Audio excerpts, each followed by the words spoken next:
ఓం గం గణపతియే నమః. శ్రోతలకు నమస్కారం. మన ఛానల్కు స్వాగతం. భవిష్య మహాపురాణం 13వ భాగం. భద్రబ్రాహ్మణుని కథ. దీపదానం. విష్ణుదేవ, కార్తీక మాసంలో సూర్యమందిరంలో దీపాన్ని వెలిగించేవానికి సంపూర్ణ యజ్ఞాల ఫలం లభించి సూర్య సమాన తేజస్సు కూడా ప్రాప్తిస్తుంది. ఈ సందర్భంలోని భద్రుడను బ్రాహ్మణుని కథను విన్నవిస్తాను. ప్రాచీన కాలంలో మహిష్మతి నగరంలో నాగశర్మయ్యను బ్రాహ్మణుడు నివసిస్తూ ఉండేవాడు. సూర్యభగవానులు ప్రసన్నులైన వానికి 100 మంది పుత్రులను ప్రసాదించారు. అందరిలోకి చిన్నవాని పేరు భద్రుడు. అందరిలోకి అత్యంత విచక్షణ గల విద్వాంసుడాయన. అందుకేనేమో సూర్యమందిరంలో నిత్యం దీపాలు వెలిగిస్తూ ఉండేవాడు. ఒకరోజు తన అన్నలు ఆయనతో ఆదరంగా ఇలా అన్నారు: భద్ర, నువ్వు సూర్యమందిరంలో కానీ ఇంట్లో కానీ పుష్పధూప నైవేద్యాలతో పూజలు చేయడం కానీ బ్రాహ్మణులకు భోజనాలు పెట్టడం కానీ మేమెన్నడూ చూడలేదు. కేవలం రాత్రింబవళ్ళు సూర్యదేవాలయంలో దీపాలు వెలిగిస్తూనే ఉంటావు. దీనికి కారణమేమిటో మాకు చెప్పవా అన్నారు. అన్నలారా, ఈ విషయమై ఒక కథ ఉంది, విన్నవిస్తాను. ప్రాచీన కాలంలో ఇక్ష్వాకు మహారాజు పురోహితుడైన వశిష్ఠుడాయన చేత సరయూ నది తీరంలో ఒక సూర్యదేవాలయాన్ని నిర్మింపచేశాడు. రాజగురువు కూడా అక్కడ గంధ పుష్పాది నిత్యోపచారాలతో సూర్యపూజలను చేయిస్తూ ఉండేవారు. ముఖ్యంగా దీపారాధన చేసేవారు. కార్తీక మాసంలో ఏకంగా దీపోత్సవాలే చేస్తూ ఉండేవారు. అప్పట్లో నేను కుష్ఠాది రోగ పీడితుడనై అక్కడే పడి ఉండేవాడిని. ఏది దొరికితే దానితోనే కడుపు నింపుకుంటూ ఉండేవాడిని. అక్కడి వాస్తవ్యులు రోగిని, దీనుని, హీనుని అయిన నాపై జాలిపడి భోజనం పెట్టేవారు. ఒకనాడు నాకు రాత్రి అంధకారాన్ని అవకాశంగా చేసుకొని ఆ సూర్యమందిరంలో అమూల్య సువర్ణాభరణాలను దొంగలించాలనే దుర్బుద్ధి పుట్టింది. మంచి ఆలోచన వచ్చినా మరింత కాలం ఆగుతాం, కానీ చెడ్డ ఆలోచన వస్తే వెంటనే అమలు చేస్తే జాతికి చెందిన నేను కృతనిశ్చయుడనై మందిరంలోని భోజకులు నిద్రపోవడం కోసం నిరీక్షించసాగాను. వారు నిద్రించాక నిశ్శబ్దంగా లోనికి వెళ్ళాను. దీపం ఆరిపోయింది, ఏమీ కనపడుటలేదు. అప్పుడు నేనే ఒక చక్కని దీపాన్ని వెలిగించి దానిలో మరింత నెయ్యి పోసి దాని వెలుగులో సూర్యదేవుని ఆభరణాలను ఒక్కొక్కటిగా ఒలిచి వేయసాగాను. అప్పుడే మేల్కొన్న దేవపుత్ర భోజకుడొకడు నన్ను పట్టుకున్నాడు. నా దీనస్థితిని చూసి జాలిపడి వదిలేశాడు. కానీ అదే సమయానికి పహారా కాస్తున్న పురుషులు నన్ను పట్టుకొని గుంజకి కట్టివేసి విచారించసాగారు. అసలే రోగపీడితుడనై నేను వారు పెట్టబోయే హింసలకు విపరీతంగా భయపడి మరణించాను. అది కూడా సూర్యమందిరంలోనే జరిగింది. వెంటనే సూర్యదేవుని దూతలు వచ్చి నన్ను విమానంలో వారి లోకానికి తీసుకుపోయారు. అక్కడొక కల్పం కాలం ఉన్నాను. ఆ పుణ్యశేషం వల్ల ఈ జన్మలో ఉత్తమ వర్ణంలో మీలాంటి ఉత్తమ అగ్రజులకు తమ్మునిగా పుట్టాను. అన్నలారా, ఇది కార్తీక మాసంలో సూర్యమందిరంలో దీపం వెలిగిస్తే వచ్చిన పుణ్యఫలం. దుష్టబుద్ధితో ఏ స్వామినైతే దోచేద్దామనుకున్నానో ఆ స్వామియే ఆ సంగతిని విస్మరించి దీపాన్ని వెలిగించిన విషయాన్ని గుర్తుంచుకొని నన్నింతవాణ్ణి చేశాడు. బ్రాహ్మణ వర్ణంలో జన్మించాడు. వేదశాస్త్రాలు అధ్యయనం చేయగల చేవనిచ్చాడు. అన్నింటినీ మించి పూర్వజన్మ స్మృతినిచ్చాడు. అందుకే నేను నిత్యము సూర్యదేవాలయంలో దీపాలు వెలిగిస్తుంటాను. ఇలా చెప్పి బ్రహ్మ, విష్ణుదేవ, భద్రుని పుణ్యఫలం విన్నారు కదా. అందుచేత తనకు సర్వమంగళాలు, కళ్యాణాలు కలగాలనే ఇచ్చ కలవాడు సూర్యమందిరంలో దీపదానం చేస్తాడు. యమదూతల నారకీయుల సంవాదం. విష్ణుదేవ, ఒకమారు నరకంలో పడి ఆకలితో ఆర్తితో దుఃఖితులై గోలగోల పెడుతున్న జీవులను చూసి యమదూతలిలా అని ఉన్నారు: మూఢజనులారా, ఇప్పుడెంత విలపించి ఏమి లాభం? మీ అంతరాత్మను నిర్లక్ష్యం చేసి చేటు తెచ్చుకున్నారు. మీ కర్మఫలాలను ముందు ముందు మీరే అనుభవించాలని తెలివి మీకు లేకపోయింది. శరీరం కానీ విషయాలు కానీ చిటికలో నశిస్తాయని ఎవరికీ తెలియదు. మీకు తెలుసు, వేల జన్మల తరువాత ఒక మానవ జన్మ లభిస్తుంది. ఆ జన్మలోనే మూఢజనులు భోగాల వెంట పరుగు తీస్తారు. ఇల్లాలు, పిల్లలు, పొలము, ధనము మున్నగు వాటిపైనే దృష్టి పెట్టుకొని వాటితోడిదే జీవితముగా బ్రతికి లెక్కకు మిక్కిలిగా దుష్కర్మలు చేస్తూ తన ఇహమని కానీ పరమని కానీ పట్టించుకోరు. సూర్యుడు, చంద్రుడు, కాలము, ఆత్మ ఇవన్నీ మనిషి యొక్క శుభాశుభ కర్మలను గమనిస్తూనే ఉంటాయని, అవే వ్యక్తి పరలోక జీవితానికి సాక్షిభూతాలు అవుతాయని తెలుసుకోరు, నమ్మరు. ఒక్క జన్మమే అని కాదు, ఒక ఆత్మ ఎన్ని జన్మలెత్తితే అన్ని జన్మలలోని పుత్ర, స్త్రీ, ధనాదులకై వీరు చేసే పనులను అవి తెలుసుకునే ఉంటాయి, సాక్షులుగా నిలుస్తూనే ఉంటాయి. ఈ నరకమునకు మూలమే మోహం. మీ బాధంతా దాని మహిమే. మమత మోహములలో చిక్కుబడి జీవనం గడిపిన పరిమాణంగా భయంకర విషయ సుఖాల వైపు అకృష్ట చిత్తులైన మానవుల బుద్ధి పరమార్థ తత్వం వైపు మల్లదు. నాలుక ద్వారా సూర్యనారాయణుని నామమును పలుకుటయే మీకు కష్టమైపోయినది కదా. మందిరంలో దీపాన్ని వెలిగించడానికి ఏమంత కష్టపడిపోవాలి? ఆ మాత్రం కూడా అప్పట్లో చేయలేని వారిప్పుడెంత ఏడ్చి ఏమి లాభం? చేసిన దానికి అనుభవిస్తున్నారు. ఏదైనా పాపకర్మ చేయగానే భయపడి సూర్యభగవానుని ఆరాధించి ఉంటే ఆ పాపము దగ్ధమయ్యేది. అనంతరం జీవితం పాప పంకిలమయ్యేది కాదు. నరకంలోని జీవులిలా ప్రశ్నించాయి, ఓ సాధుజనులారా, మేము ఏమంత పాపాలు చేశామని ఇక్కడ పడి ఉన్నాము? యమదూతలు చెప్పారిలా, పూర్వజన్మలో యవ్వనోన్మాదములో పిచ్చెత్తిపోయి డబ్బు కోసం కక్కుర్తిపడి మీరు సూర్యమందిరాల్లో నేతిని దీపాలను దొంగలించారు. ఆ కారణం వల్లనే ఘోర నరకం వాటిల్లింది. బ్రహ్మ ఈ విధంగా చెప్పి మరో మాట కూడా చెప్పాడు. అచ్యుత, దీపదానం వల్ల సర్వత్రా సుఖాలు శుభాలే కలుగుతాయి. సూర్యదీపం వల్ల చాలా ఎక్కువ ఫలితం ఉంటుంది. ఆ దీపాలను దొంగలించిన వారే ఈ రోజున మనం చూస్తున్న వికలాంగులు, వివేకహీనులు. వైవస్వత లక్షణము, సూర్య మహిమ గురించి తెలుసుకుందాం. బ్రహ్మ ప్రపంచంలో చాలామంది మనుషులు విష, రోగ, గ్రహ ఇంకా అనేక రకాల ఉపద్రవాలచే పీడింపబడుతుంటారు కదా. ఇవి ఏ కర్మఫలాలు? ఇట్టి బాధలే ఉండకుండా జీవించే ఉపాయం ఏదైనా ఉందా అని ప్రశ్నించాడు.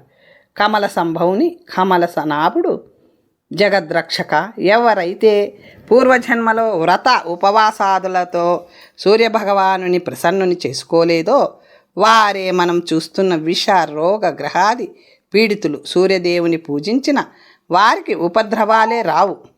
సూర్యనారాయణ భక్తుల పట్ల దుష్టులు కూడా సౌమ్య దృష్టులై అనుకూలురై ఉంటారు. గ్రహాలు కూడా బాధించవు. ఎవరినైతే సూర్యానుగ్రహం వర్తిస్తుందో వారు ఇతర దేవతలకు ఇష్టులైపోతారు. కానీ సూర్యానుగ్రహం మంచివారిని వరిస్తుంది. ఆరాధనలు, ఉపవాసాలు చేసే దుష్టులను కాదు. బ్రహ్మదేవ, మొదట్లో సూర్యారాధన చేయకుండా ఇప్పుడు కష్టాల్లో పీకల దాకా కూరుకుపోయిన వారికి దుఃఖ విముక్తి ఎట్లు? వారికి తమంతట తమకే సూర్యారాధన, బ్రాహ్మణ పోషణలపై బుద్ధి మల్లుతుంది. వారు ఆ పనులను ప్రారంభించి నిష్టగా చేస్తున్న కొద్ది పాపాలు నశించిపోతుంటాయి, సుఖశాంతులు కలుగుతుంటాయి. సూర్యనారాయణ ఆరాధన చేయాలంటే ముందు మనం వైవస్వతులం కావాలి. వైవస్వతం అనగా సూర్యుని పట్ల భక్తి. ఈ సంసార చక్రంలో భ్రమణం చేస్తున్న జీవులకు సర్వసుఖ ప్రాప్తికి సూర్యదేవుని ప్రసన్నం చేసుకోవడమే కళ్యాణమయ నిష్కంటక మార్గం. వైవస్వతుల లక్షణాలను, కర్తవ్యాలను వినగోరుచున్నాను అన్నాడు విష్ణువు. చెప్పసాగాడు బ్రహ్మ. సూర్యభగవానుని పరమభక్తుడిగా జీవిస్తూ మనోవాక్కాయ కర్మలచే అకలంకమైన అహింసను పాటించేవాడు వైవస్వతుడు బ్రాహ్మణులకు, దేవతలకు, భోజకులకు నిత్యం ప్రణామం చేస్తాడు. ఇతరుల ధనాన్ని ఆశించడు. దేవతలను విశ్వాన్ని సూర్య స్వరూపంగానే భావిస్తాడు. తనను సూర్యునికి భిన్నునిగా అనుకోడు. ఏ ప్రాణిపైనను దుష్ట భావాలను ఉంచుకోడు. అటువంటి వాడే వైవస్వత సూర్యోపాసకుడు. ఆసక్తిరహితుడై అన్ని కర్మలను సూర్య నిమిత్తమే కావించేవాడు. వైవస్వతుడు శత్రువులు కానీ మిత్రులు కానీ తనకుండరు. ఎందుకంటే తనకు భేదభావం ఉండదు కదా. వైవస్వతులకు కలిగేటంత ఉత్తమగతులు గొప్ప గొప్ప తపస్సులకు, మహాయోగులకు కూడా దుర్లభాలే. నిజంగా వైవస్వతుడు ధన్యుడు. భక్తిపూర్వకమైన ఆరాధన ద్వారా మాత్రమే ఎవరైనా సూర్యభగవానుని అనుగ్రహానికి అర్హులుగా కాగలరు. నేను బ్రహ్మ కూడా ఆయన దక్షిణ కిరణాల నుండే ఉత్పన్నుడైనాను. ఆయన వామ కిరణాల నుండి శివభగవానుడు, ఆయన వక్షస్థలం నుండి శంఖ చక్ర గదాధరుడైన తమరు ఉదయించారు. మన సృష్టి స్థితిలయ కర్మలన్నీ సూర్యదేశాలే. మరలా సృష్టి క్రమాన్ని మరొక్కమారు చెప్పి సెలవు తీసుకుంటాను అని బ్రహ్మ ఇది వరకు నీకు శతానికుడు విన్నట్లుగానే సూర్యదేవుని నుండి అన్నీ ఎలా ఉద్భవించాయో చెప్పి నమస్కరించి నిష్క్రమించాడు. శతానిక మహారాజా, పితామహుడైన బ్రహ్మకు, ఆయనకే పితృదేవుడైన విష్ణుదేవునకు జరిగిన ఈ సంవాదాన్ని భక్తిపూర్వకంగా శ్రవణం చేసిన వారికి మనోవాంఛిత ఫలాలన్నీ ప్రాప్తిస్తాయి. దేహాంతంలో సువర్ణ విమానమెక్కి సూర్యలోకం వెళ్ళే అదృష్టం కూడా పడుతుంది అని సుమంతుడు శతానికునికి చెప్పాడు. సూర్యనారాయణుని సౌమ్య రూపం యొక్క కథ. శ్రీ సూర్యస్తుతి పరివారం దేవతల వర్ణన. గురుదేవ, సూర్యదేవుని మహత్యాన్ని కథలను ఎంత విన్నా ఇంకా వినాలనిపిస్తుంది. నాకు ఆ విషయమై మరింత జ్ఞానాన్ని ప్రసాదించండి అని వేడుకొన్నాడు చక్రవర్తి. మహారాజా, ఈ జ్ఞానాన్నొక్కప్పుడు బ్రహ్మదేవుడే కొందరు మునులకు కథారూపంలో ప్రసాదించాడు. దాన్నే నీకు వర్ణిస్తాను, విను అంటూ చెప్పసాగాడు సుమంతుడు.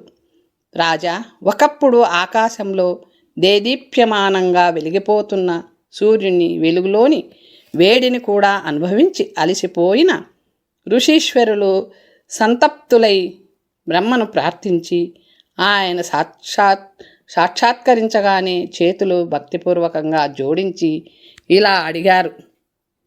పరమపిత, ఆకాశంలో నిలబడి అగ్నివలే మమ్ము దహిస్తున్న ఈ తేజపుంజమెవరు? మునేశ్వరులారా, ప్రళయకాలంలో స్థావర జంగమాత్మకమైన జగత్తు నశించినప్పుడు ఈ చిక్కటి చీకటి అన్ని దిశలో అలుముకుంది. అప్పుడు అన్నిటికన్నా ముందు బుద్ధి ఉత్పన్నమైంది. దాని నుండి అహంకారము, దాని నుండి ఆకాశాది పంచమహాభూతములు జనించాయి. వాటి ద్వారా ఒక అండం ఏర్పడింది. అందులోనే 7 లోకాలతో 7 సముద్రాలతో ఒకప్పుడు వెలిగిన భూమి ఉండిపోయింది. అందులోనే సృష్టి స్థితి లయకారకులమైన నేను, విష్ణు మహేశ్వరులు ఉన్నారు. అంధకారంలో పడి కొట్టుమిట్టాడుతున్న ప్రకృతి ప్రార్థించగానే ఒక పెట్టున భళ్ళున తెల్లారినట్టు ఒక తేజపుంజం ప్రకటితమైంది. మేమంతా ఆ దివ్యత్ తేజాన్ని ఇలా స్తుతించాము. ఆదిదేవో సిదేవ నామీశ్వరాణం త్వమీశ్వర ఆదికర్తాసి భూతానాం దేవదేవ సనాతనః జీవనం సర్వసత్వానాం దేవగంధర్వ రక్షసాం మునికిన్నర సిద్ధానాం తథైవోరగ పక్షిణాం త్వం బ్రహ్మత్వం మహాదేవస్త్వం విష్ణుస్త్వం ప్రజాపతి వాయురింద్రచ్చ సోమచ్చ వివస్వాన్ వరుణ తథా త్వం కాలః సృష్టికర్తా చ హర్తత్రాత ప్రభుస్తత సరితాః సాగరాః శైలా విద్యుద్దింద్ర ధనుషిషా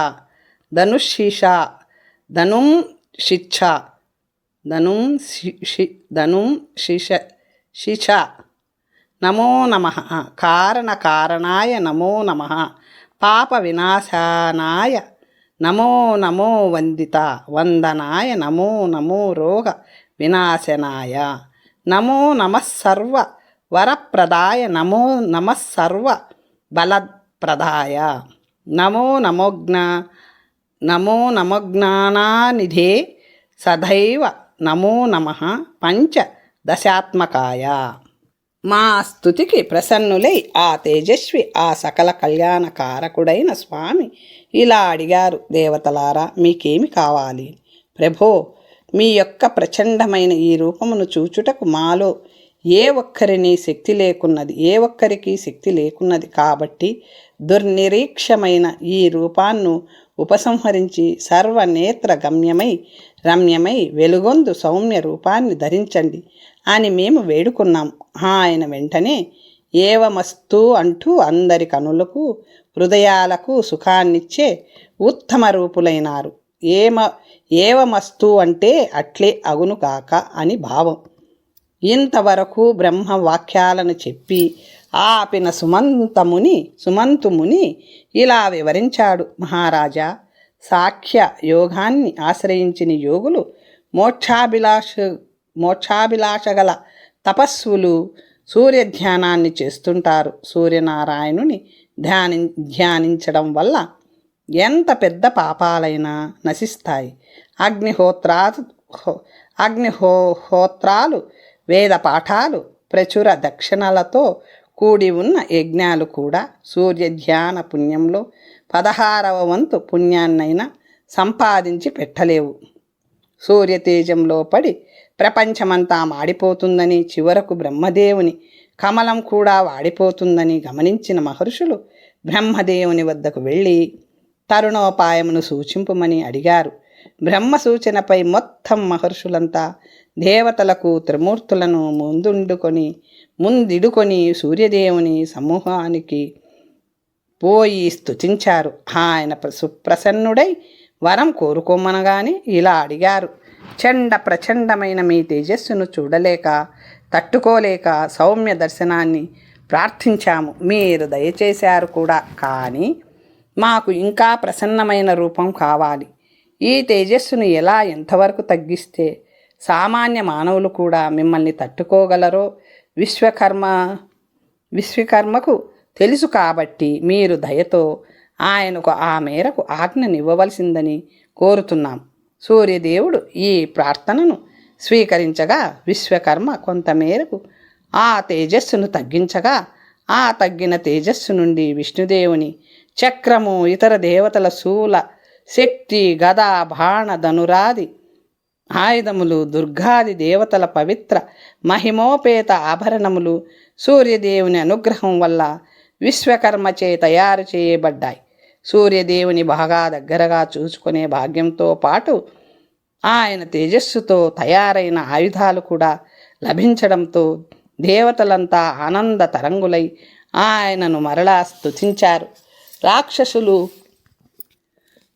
రాక్షసులు సూర్యుని రథం వైపు రాకుండా ఉంచడం కోసం స్కందుడను దేవుడు 2 భాగాలుగా విడిపోయి సూర్యుని కుడి ఎడమలలో నిలిచి దండనాయకునిగా నిరంతర కర్తవ్యపరాయణుడై అయినాడు. సూర్యుడు అతని పట్ల ప్రసన్నుడై అతనికి జీవులు శుభాశుభ కర్మలను లిఖించి ఫలాలను కూడా నిర్దేశించే బాధ్యత అప్పజెప్పాడు. ముఖ్యంగా పాపాలకు దండ నిర్ణయాన్ని ఏకంగా దండనీతి శాస్త్రాన్ని తయారు చేసిన స్కందుడు మరో అర్థంలో కూడా అచ్చంగా దండనాయకుడయ్యాడు. అగ్నిదేవుడు కూడా పింగళ వర్ణం ధరించి సూర్యుని కుడివైపు తన అంశను నిలబెట్టాడు. సూర్యుని ఆలయానికి ఒక్కొక్క ద్వారానికి 2 పాలకులుంటారు కదా, వారు దేవతలే. కార్తికేయుని అవతారమైన రాగ్నుడు అను హరుని అవతారమైన శైష్యుడు ధర్మ అర్థ రూపాల్లో సూర్యుని ప్రథమ ద్వార పాలకులై ఉంటారు. యమాంసుడైన కల్మాషుడు గరుడాంశమైన పక్షుడు దక్షిణ దిశ వైపున్న 2వ ద్వారానికి పాలకులు కుబేరుడు, వినాయకుడు, ఉత్తరంలోను దిండి, రేవంతుడు తూర్పు దశలో ఉంటారు. దిండి రుద్రాంశ, రేవంతుడు సూర్యాంశ. ఈ దేవపురుషులందరూ రాక్షస సంహారానికి కామరూపాది విద్యలతో విలసిల్లిన వారే. వేదాలు కూడా సూర్యభగవానుని నలువైపులకు వస్తాయి. సూర్యాయుధాలు వ్యోమ లక్షణం. సుమంత మహాముని ఇలా చెప్పసాగాడు. ఓ శతానిక మహారాజా, ఇప్పుడుక సూర్యభగవానుని ముఖ్య ఆయుధమైన వ్యోమ లక్షణాలను వర్ణిస్తాను, సావధానంగా విను. సూర్యుని ఆయుధమైన వ్యోమము సర్వదేవమయము. అది బంగారుతో తయారైనది. దానికి 4 కొమ్ములుంటాయి. ఆ వ్యోమంలో 11 రుద్రులు, 12 ఆదిత్యులు, 10 మంది విశ్వేదేవులు, 2 అశ్వనీ కుమారులు తమ కళలతో సహా స్థితులై ఉంటారు. 8 వసువులు కూడా ఉంటారు. ఇంకా సాత్య, మరుత్, తుషితాది దేవతలు కూడా ఉంటారు. వీరిలో ధర్ముడు, బ్రహ్మపుత్రుడు, విశ్వేదేవులు, వసువులు, సాత్యులు, ధర్మపుత్రులు, ఆదిత్య మరుత్తులు, కశ్యపపుత్రులు, స్వయంభువ, స్వారోచిష, ఉత్తమ తాపస, రైవత, చాక్షుష అనే 6 మనువుల కాలం గడిచిపోయింది. ప్రస్తుతం వైవస్వత మన్వంతరం నడుస్తుంది. అర్క సావర్ణి, బ్రహ్మ సావర్ణి, రుద్ర సావర్ణి, ధర్మ సావర్ణి, దక్ష సావర్ణి, రౌచ్య, బౌత్య మువులు కాలం ఇంకా ముందుంది. మన్వంతరానికి ఒక ఇంద్రుడుంటాడు.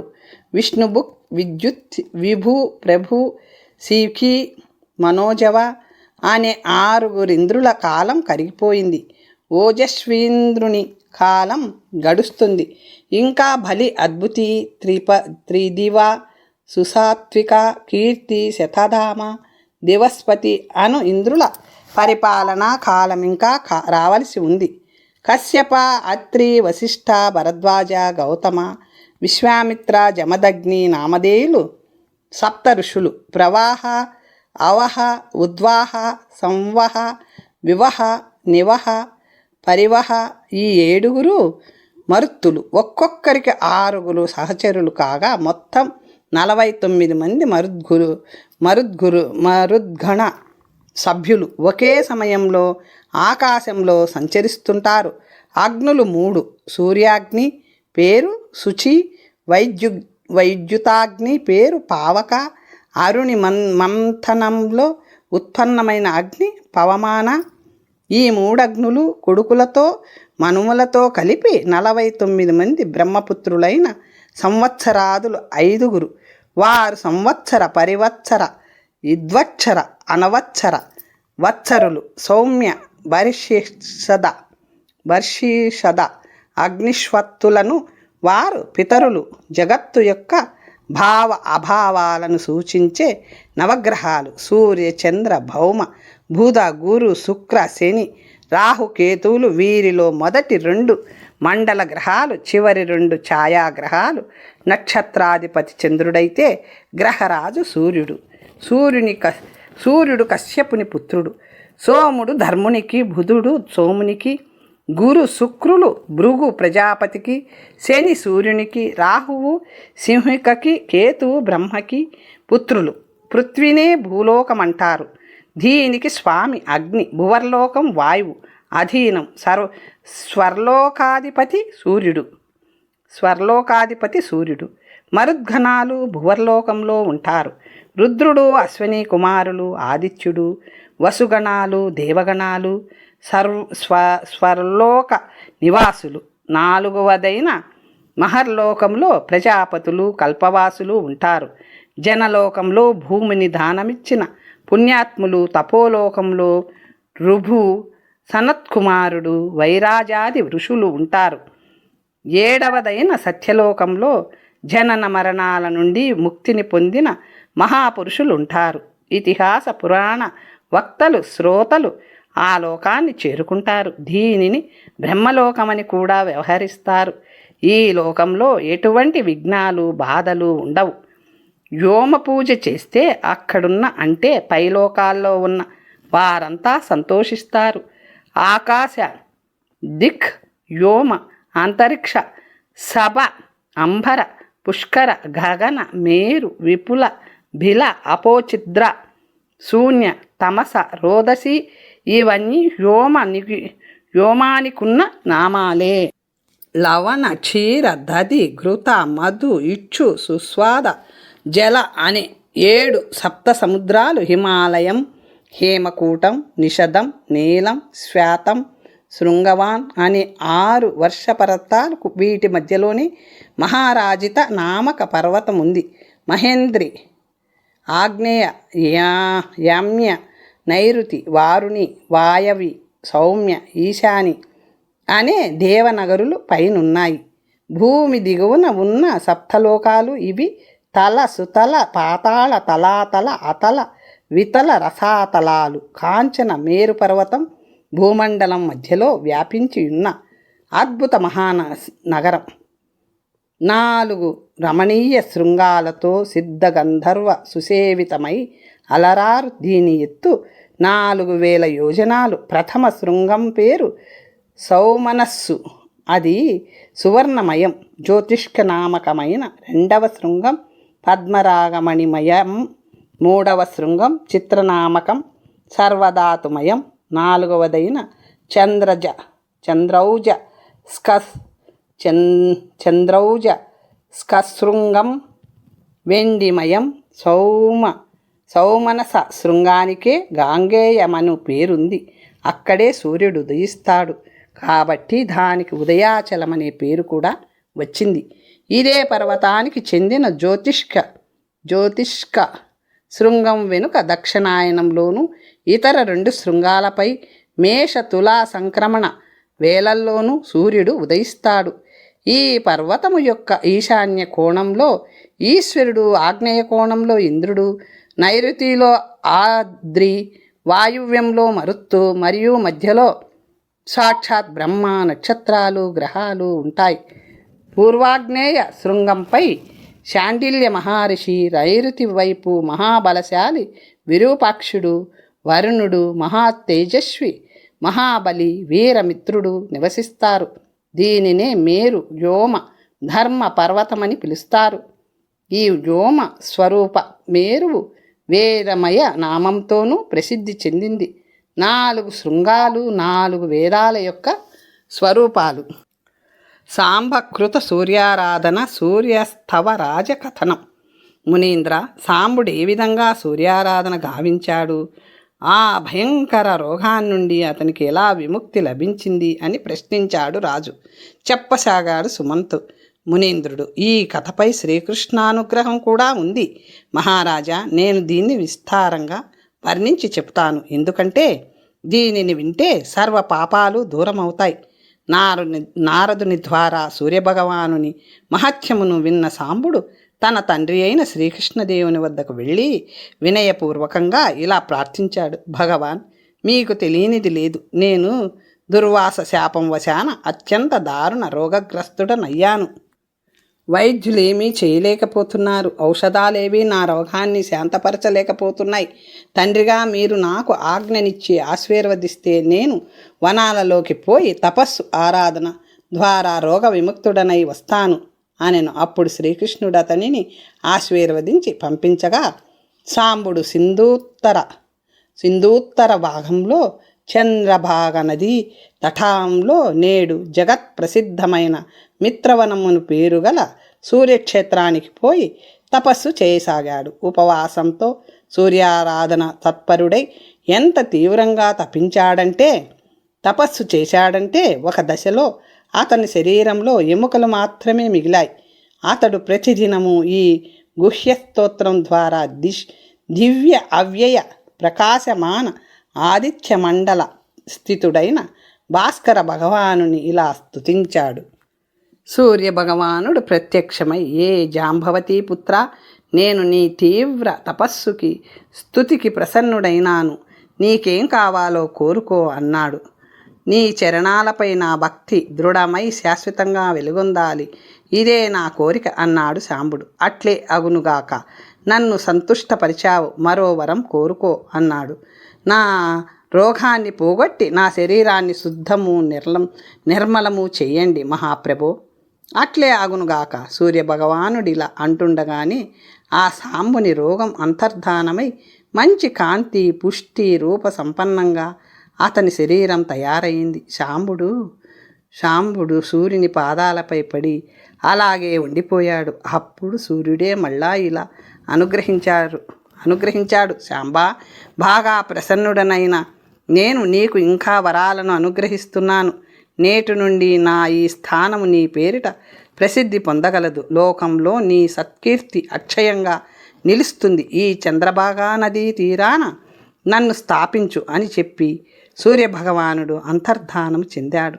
శతానిక మహారాజా, ఈ సాంభకృత సూర్యస్థుతిని భక్తిపూర్వకంగా త్రికాలాలలో పఠించిన, వారం రోజుల్లో 121 మార్లు చదివిన, రాజ్యం కోరిన వానికి రాజ్యము, ధనం కోరిన వానికి ధనము, దివ్య మంగళ ఆరోగ్య కాంతియుక్తమైన శరీరం కోరిన వానికి అది లభిస్తాయి.